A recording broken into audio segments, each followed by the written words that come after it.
Okay, so this is a question I get asked a lot, which is a lot of people are interested to find out all of the different ways that you can actually farm diamonds in this games in order to actually calculate your diamond income.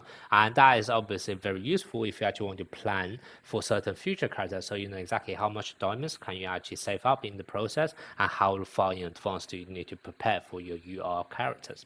And that's what this video is going to be about. So I'm going to start off with all of the different ways of how to actually farm diamonds. So definitely take a look at through my list and you don't want to miss anything out here.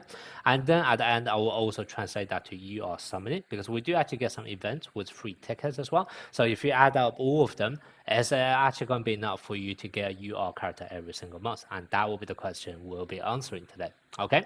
So also, first of all, I am only going to include things which are actually farmable. So I'm not going to include any one-time reward because obviously if you actually beat like story mode, you can get 100 gems every single time.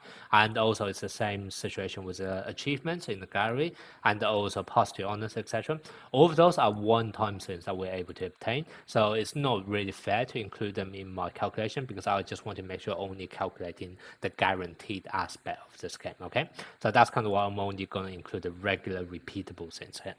So starting off with the dailies.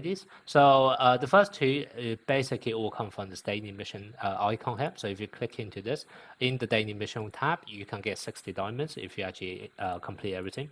And then in the training program, you can get 35 if you beat all of the tasks, and also another 60 on top. So that's kind of why you have here 60 for the mission and 95 for the training program. Then the next two is going to be for the free time. So if I go into free time, here you have the quiz, which you can get 10 gems every single day. So definitely do that. Don't miss out. And then exercise is a bit more, gets fluctuated because you are guaranteed to get 20 when you actually complete it. However, depending on how many times you're actually able to step on those different rewards on the way, you are also going to get some kind of extra gem income as well.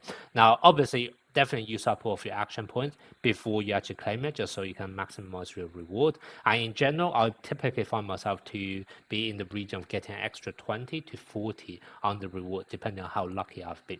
So that's kind of why here I have included 20 as my base. That's just for actually clearing the exercise, and then on average of 30 from the extra reward I'm able to get. So that's about 50 in total here. Quiz 10 I already mentioned.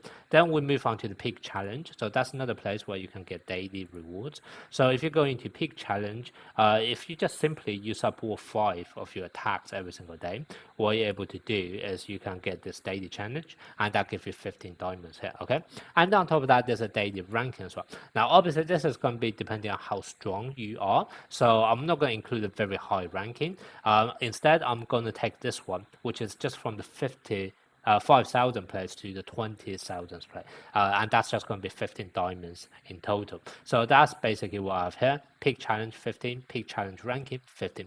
In theory, you can probably actually get a bit higher than this. For example, I myself is at this rank between 1,000 to 5,000, so I can actually get 20 diamonds here.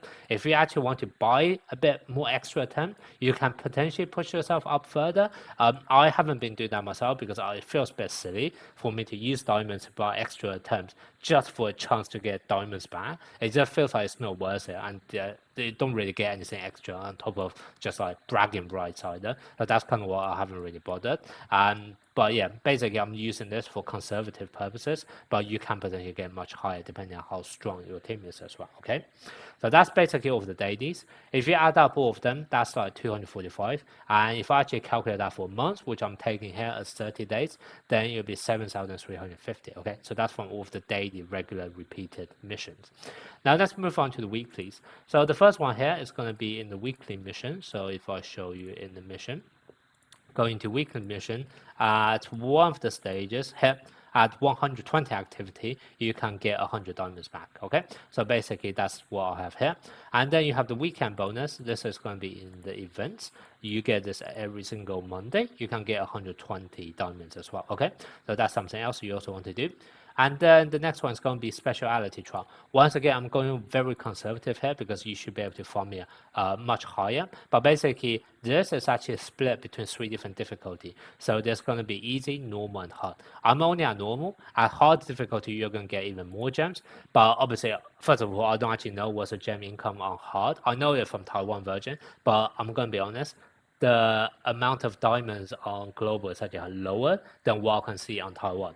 I'm not sure whether Taiwan was initially launched with a lower reward and then they eventually increased it, or whether we are just getting shafted on global. So I can't really comment on that. If you know, then if you actually have been playing with either JP or Taiwan from the very beginning and you know what's their diamond income at the very beginning, then do let me know. But it's not fair for me to take the Taiwan income as what we'll be getting on global for the hard difficulty because it may actually different. So that's kind of why I'm only going to take what I know, which is the normal difficulty here.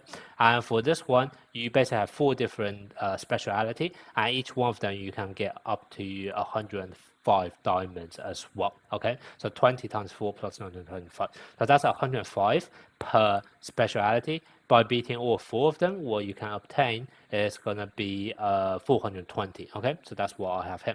And once again, this is me being conservative. Eventually, as we move towards endgame, everyone will be able to beat this easily, and we should all be on the hard difficulty, which will give us even more gems back. Okay. Then the next one is going to be club benefit. This one, you should be able to max this out as long as you actually like give your friends in the club like SSR shards, etc. But basically, if you go into benefits, your weekly benefit, as long as you are more than 900, which is very easy to do, by the way. This is only Tuesday, and I'm already at 845. So it's very easy to do, and I haven't even done a lot since today. So it's very easy to complete this, and then you can get 50 diamonds. So definitely do this. And then the next one is going to be casual games. So this is if you go into free time. If you go into casual game, you get a reward of 150 diamonds every single week, okay? So if you add up all of those weekly ones, you basically get a weekly total of 840. But obviously I want to scale it to 30 days just to make it somewhat monthly. So that'd be 840 divided by 7 times by 30, which is 3,600, okay? So that's how much we can get from the weekly. Then for the 490, it's going to be only coming from 2 things. One is match streak, and one is potential maintenance, and I will talk about my assumption here, okay? So for the match streak, once again, I'm not sure how many people are able to do this straight away because the game just launched, but eventually, I will say probably from the next cycle onwards, everyone should be able to do this, which is just basically maxing out all of your rewards in a time limited one. This resets every 2 weeks, I believe, and basically, if you just add up all of the gems here, you are able to get 640. So that's what I have here. And then for maintenance, this one I'm not too sure because I'm not actually sure what's the maintenance cycle yet for global. We have been getting a lot of ad hoc hot patch fixes, but I don't want to include those because those are kind of due to like temporary issues. So those are not regular maintenance, so I don't want to include those. For example, I have here a hot fix of 150, and in fact, I think we got 2 hot fixes so far. So that could have been extra 300 diamonds, but I don't want to include that in case it's one-off. So the only one I'm including is this maintenance reward, which is the scheduled. So this should be more regular, and it seems to be 200 diamonds per time. And I don't actually know the frequency of this yet, whether it's weekly or 490. However, considering all of the UR banner and a lot of the events, they are 490, so for 2 weeks. That's kind of why I include them here as well. So that's kind of why I say every single fortnight, we should get around 200 as maintenance compensation. It could be more, as we have seen so far from global launch. If they do those ad hoc hot fixes, we can get potentially 300 more gems every single week. However, those are bad finger in there, so I don't want to include them. So if you just simply add up the match streak plus maintenance, that's 840 per fortnight. Divide that by 14 times by 30, you get 1,800.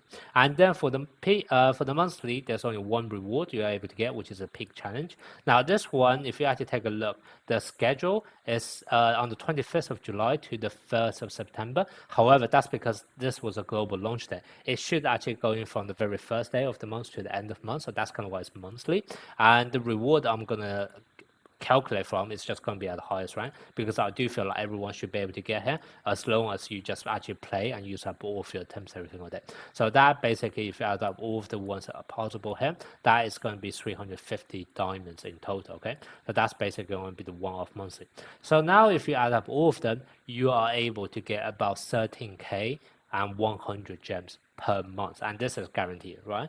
Like I said, I have actually been very conservative with certain things like specialty trials and also the daily peak challenge ranking. So you can potentially get even higher, especially if we get some ad hoc maintenance patches or hotfix patches as well. Okay, so you can definitely go higher than that, but this is kind of guaranteed. We're able to get 13k gems every single month, and that is going to be roughly equivalent to 87 summons. So this doesn't sound very high because you are pity is actually at 140 summons, right? However, with an average luck, you should be able to get it somewhere between like 110 to 130 summons. But the other thing you also have to bear in mind is that for each UR banner, there's that cumulative rewards, right? So if you summon 50 times, you're actually able to get 7 tickets back. And what that basically means is that even if it's a UR character you don't really want, you should still do 50 summons because that is basically the most efficient way of building up your pity count. And remember, pity in this game do transfer to the next character. So even if you don't like the character, you don't actually want to get it, just do 50 summons. You get 7 extra tickets back and you build up your pity towards your actual character that you want to summon in future. And then also at the same time, you should normally be able to get 5 tickets in the exchange shop for the event. Now this obviously, I don't actually know whether global is always going to have those kind of events, but it's fairly regular on the Taiwan server, so I'm going to assume so. So basically, if you go to the store here, you can exchange for 5 tickets here. And then also in the other event we have, there's a check-in, which you are able to get another 5 tickets here. Obviously, I have actually bought it, so I can get a bit more. However, even for the free-to-play players out there, you can get 5 here as well. So basically, if you add up those, you are able to get 7 tickets here, another 10 tickets from events. So that basically means every single time when we have a UR banner, we can get 17 tickets back. However, I don't actually know what's the pace of the UR banner. Sounds like right now we're trying to catch up to JP and Taiwan, and we're going to go at the pace of 2 UR banners per month. And if that's actually going to be the case, then we'll be getting 34 tickets back. Now, even if this is not the case, don't worry about it. If they're actually giving us extra time between UR banner, that's even better because we have more time to build up our gems to get more tickets. So this is kind of already the worst case scenario. We'll be getting 34 tickets back per month. It can be even higher if they actually give us some breaks between the UR banners. Now, if we add up the 34 tickets we're able to get back from the event or from the banners, plus the 87 summons we are able to get from all of the gems, we are able to guarantee 121 summons. Which, to be honest, for an average luck, considering the pity is 140, you are probably have a high chance of getting 1 free UR character every single day just through this. And once again, remember, this is very conservative. There are loads of other things, for example, the one-time rewards I haven't even included here, or the ad hoc patches that we are able to get extra maintenance rewards as well. So in theory, I am personally going to think that we can probably get roughly about 130 summons or maybe even 140 summons if we're lucky per month, which then gives you that guarantee 1 UR character every single time.